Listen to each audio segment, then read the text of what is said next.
Hello, good morning dear student. आज हम एक न्यू टॉपिक की शुरुआत करने जा रहे हैं, रिस्पायरेटरी सिस्टम के बारे में।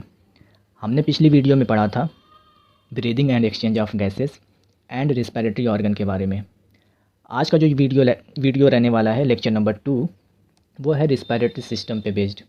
आज हम पढ़ेंगे रिस्पायरेटरी सिस्टम क्या होता है, ये कितने पार्ट में डिवाइड होता है, हर एक पार्ट के क्या क्या फंक्शन है। तो आइए हम लेक्चर की शुरुआत करते हैं। सबसे पहले हेडिंग डाल लेते हैं, रिस्पायरेटरी सिस्टम। हमने रिस्पायरेटरी सिस्टम को दो पार्ट में डिवाइड कर लिया है, conducting part and exchange part.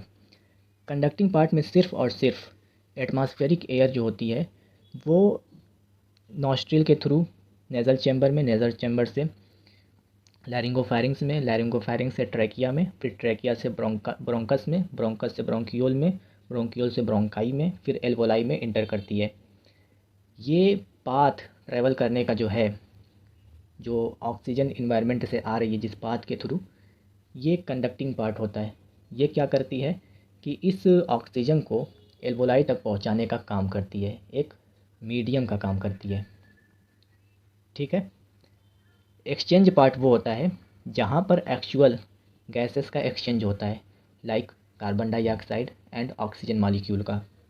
जो इन्वायरमेंट से ऑक्सीजन आ रही है एल्वोलाई तक, वो ऑक्सीजन क्या करती है, ब्लड कैपिलरीज़ के अंदर इंटर करती है, और ब्लड कैपिलरीज़ के अंदर जो कार्बन डाइऑक्साइड प्रेजेंट है वो एल्वोलाई के अंदर चली जाती है।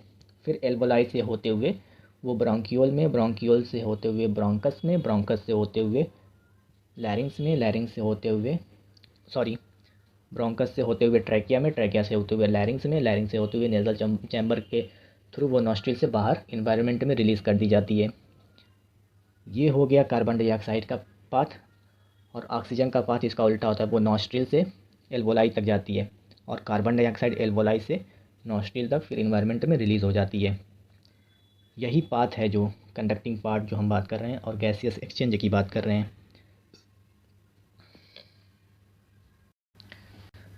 अब हम फिगर के थ्रू इस टॉपिक को और अच्छे तरीके से समझने की कोशिश करेंगे।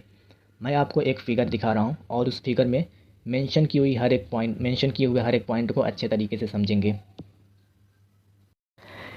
ये आपके सामने स्क्रीन पे एक फ़िगर शो हो रहा है। इस फिगर को हम लोग बहुत अच्छे तरीके से समझेंगे, समझने की कोशिश करेंगे। सबसे पहले हम देखेंगे कि जो इन्वायरमेंट में प्रेजेंट ऑक्सीजन है वो किस पाथ के थ्रू हमारे एल्वोलाई तक पहुंचती है। जैसे कि सबसे पहले जब वो ऑक्सीजन इंटर करती है हमारे नॉस्ट्रिल के थ्रू इंटर करेगी, फिर वो हमारे नेज़ल कैविटी में जाती है वही ऑक्सीजन। नेज़ल कैविटी में बहुत सारी ओल्फैक्टरी नर्व होती हैं। यहाँ पर अगर हमारी ऑक्सीजन जो है यहाँ पर ट्रैवल करती है, ये आगे की तरफ मूव करती है, नेज़ोफैरिंग्स तक पहुँचती है। नेज़ल कैविटी से नेज़ोफैरिंग्स में, नेज़ोफैरिंग्स से ओरोफैरिंग्स में, देन ओरोफैरिंग्स से आगे बढ़ती है लैरिंग्स में। मैं यहाँ पर मेंशन करते हुए आपको बताता चलूँ। सपोज़ दैट यहाँ पर ऑक्सीजन मॉलिक्यूल है। जब ये नॉस्ट्रिल के थ्रू बॉडी के अंदर इंटर करता है तो ये ऑक्सीजन मॉलिक्यूल यहाँ नेज़ल कैविटी में पहुँचती है। सबसे पहला पार्ट जो हो गया वो हो गया नेज़ल कैविटी। नेज़ल कैविटी तक पहुँचती है, देन उसके बाद ये गैस आगे की तरफ मूव करती है। नेज़ल कैविटी के जस्ट आगे ये वाला जो पोर्शन है, इस वाले पोर्शन को हम लोग कहते हैं नेज़ोफैरिंग्स, और इस वाले पोर्शन को हम लोग कहते हैं ओरोफैरिंग्स। यहाँ पर नेज़ोफैरिंग्स एंड ओरोफैरिंग्स में डिफरेंस देख लीजिए, इन दोनों टर्मिनोलॉजी में डिफरेंसेस क्या हैं। मैंने यहाँ पर एक छोटा सा फिगर बनाया है, इस फिगर के थ्रू समझने की कोशिश करिएगा। हमारा जो ये नेज़ल कैविटी है इसको हम नेज़ल चैम्बर भी कहते हैं। नेज़ल कैविटी, नेज़ल चैम्बर की जो अंदर की तरफ ओपनिंग होती है, ये जो अंदर की तरफ ओपनिंग होती है इसको नेज़ोफैरिंग्स कहते हैं। अंदर की तरफ जो ओपनिंग होती है इसको नेज़ोफैरिंग्स कहते हैं।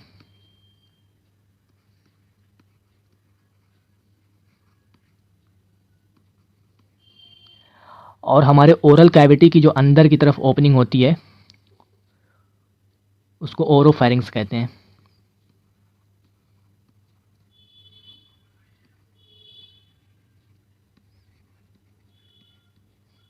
और ये दोनों ओपनिंग जहाँ पर मिलती है उस वाले पोर्शन को हम लोग फेरिंग्स कहते हैं।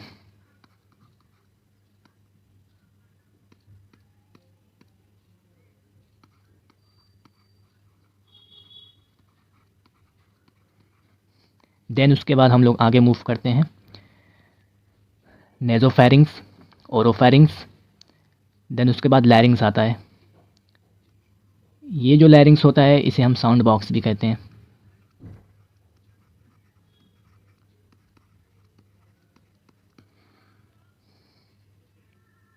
देन आगे की तरफ मूव करते हैं, यहाँ से ट्रैकिया शुरू हो जाती है। यहाँ से लैरिंग्स के नीचे वाला पोर्शन से लेके ये पूरा पार्ट जो है यहाँ से यहाँ तक, ये पूरा पोर्शन आपका ट्रैकिया कहलाता है। ट्रैकिया कहलाता है।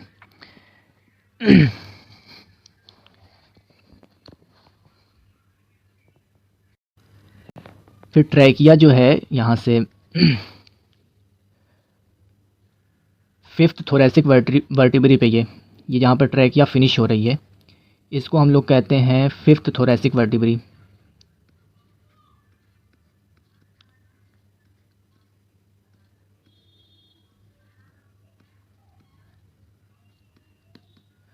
फिफ्थ थोरेसिक वर्टिब्री से ये ट्रैकिया दो पार्ट में डिवाइड हो जाती है, लेफ़्ट साइड में और राइट साइड में।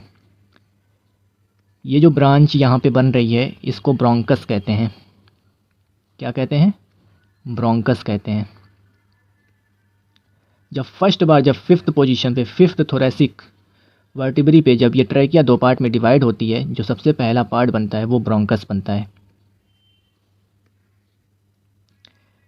फिर ब्रोंकस से हम आगे की तरफ मूव होते हैं तो फिर ये ब्रोंकस दो पार्ट में डिवाइड होता है जिससे ब्रोंकियोल्स बनते हैं। ब्रोंकस से ब्रोंकियोल्स बन रहा है।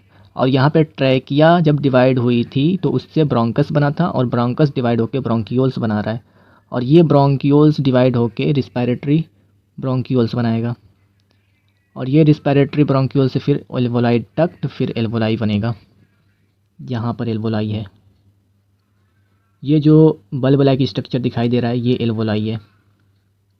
और यहीं से डक्ट जो निकली होती है इस बल्ब लाइक स्ट्रक्चर से, उसे हम एल्वोलर डक्ट कहते हैं। Right lungs and left lungs. और ये जो डोम शेप स्ट्रक्चर दिखाई दे रहा है ये डायफ्राम है। जब हम मैकेनिज्म ऑफ रिस्पायरेशन पढ़ेंगे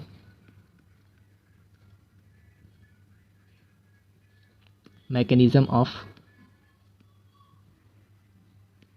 रिस्पायरेशन,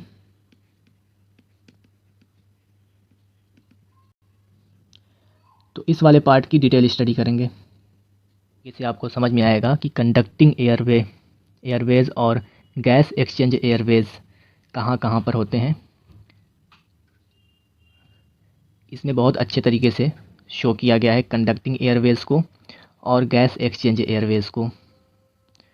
जो कंडक्टिंग एयरवेज होता है वो ट्रैकिया आप देख रहे हो, ट्रैकिया यहाँ तो ट्रैकिया से इसको यहाँ पर मेंशन किया है, लेकिन कंडक्टिंग एयरवेज आप यहाँ से भी जो ऊपर आप जाओगे, ऊपर की तरफ हमने पढ़ा था लैरिंग्स, एंड देन उसके बाद नेज़ल चैम्बर,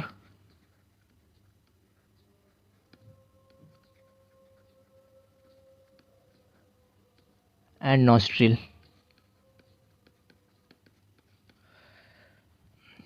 तो ये पूरा पोर्शन नॉस्ट्रिल से यहाँ तक क्या बोलते हैं कि ब्रोंकियोल्स तक, ये पूरा पोर्शन कंडक्टिंग एयरवेज में आएगा। इस कंडक्टिंग एयरवेज में किसी भी टाइप का गैसियस एक्सचेंज नहीं होगा।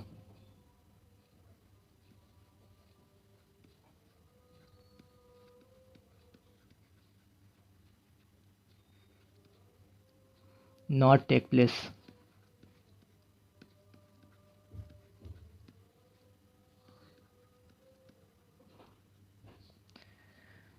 और ये गैस एक्सचेंज एयरवेज, इनमें मेनली तीन पार्ट आप देख सकते हो। Respiratory bronchioles, alveoli duct, alveolar duct and alveoli. Gaseous exchange तो मेनली जो 90% जो गैसियस एक्सचेंज होता है वो यहीं पर होता है। ब्लड कैपिलरीज़ यहाँ पर होती है और ये एल्वोलाई है, यहाँ पर गैसियस एक्सचेंज होती है। बट कुछ परसेंटेज यहाँ भी होता है रिस्पायरेटरी ब्रोंक्यूल्स में। और ये तो इसकी डक्ट है, एल्वोलाई की ये डक्ट है, एल्वोलर डक्ट। तो ये जितने ये सारे पोर्शन को मिला के हम लोग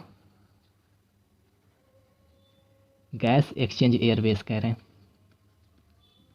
ठीक है, आई होप अब क्लियर हो गया होगा। अभी हमने बात करी थी जो ट्रैकिया होती है वो 5th थोरेसिक वर्टिब्री से 2 पार्ट में डिवाइड होती है।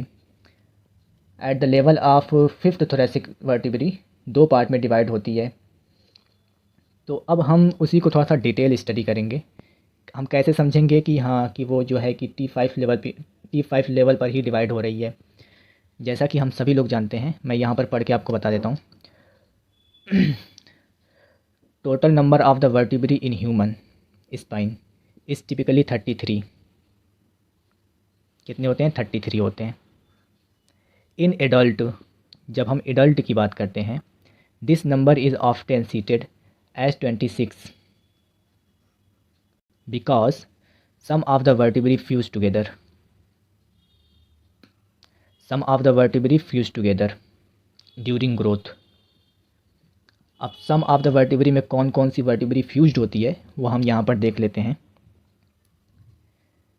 ये सैक्रल वर्टिब्री और कोकिजियल वर्टिब्री, ये दोनों आपस में फ्यूज्ड होके सिंगल वर्टिब्री का फॉर्मेशन करते हैं इन एडल्ट, जब ग्रोथ होती है।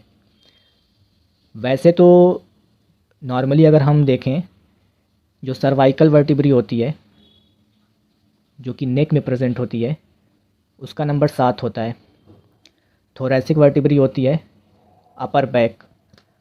अपर बैक का मतलब कि अपने हाथ से पीछे की साइड, जब पीठ पे आप हाथ रखोगे, ऊपर वाला पोर्शन आपके नेक से जो नीचे की तरफ शुरू होता है वो आपका अपर बैक होता है, और उसी को हम लोग थोरेसिक वर्टिब्री कहते हैं। इसका नंबर टोटल कितना होता है? 12 होता है, 12। लंबर वर्टिब्री लोअर बैक, इसका नंबर होता है 5। सैक्रल वर्टिब्री, इसका नंबर भी 5 होता है। कॉकिजियल वर्टिब्री, इसका नंबर जो होता है 4 होता है। जब आप इन सब को आपस में ऐड करोगे तो 33 नंबर बनता है। ठीक, ह्यूमन स्पाइन इज टिपिकली 33। लेकिन एडल्ट का जब आपसे पूछेगा, एडल्ट में 26 आपका सही आंसर होगा। क्यों? क्योंकि ये तो 7, 12, 5 ये आपस में आप ऐड करोगे 24 होगा, और ये 5 जो है आपस में फ्यूज्ड होके एक सिंगल सैक्रम बनाती है। आपस में फ्यूज़ होके सैक्रम का फॉर्मेशन करती है, एक सिंगल बोन बनाती है, सैक्रम। और ये 4 आपस में फ्यूज़ करके एक सिंगल बोन बनाती है, जिसको हम लोग कॉक्सिक्स कहते हैं। 24, 25, 26 एडल्ट में टोटल वर्टिब्री 26 होती है। ठीक, अब ट्रैकिया की बात करते हैं। इसमें टोटल नंबर ऑफ 12 वर्टिब्री है। तो अब अगर हम थोरेसिक वर्टिब्री में 1, 2, 3, 4, 5, ये 5वें नंबर पे जो है ना, यहीं से ट्रैकिया आपस में डिवाइड होती है। यही थोरेसिक वर्टिब्री है। ठीक है, आई होप आपको समझ में आ गया होगा।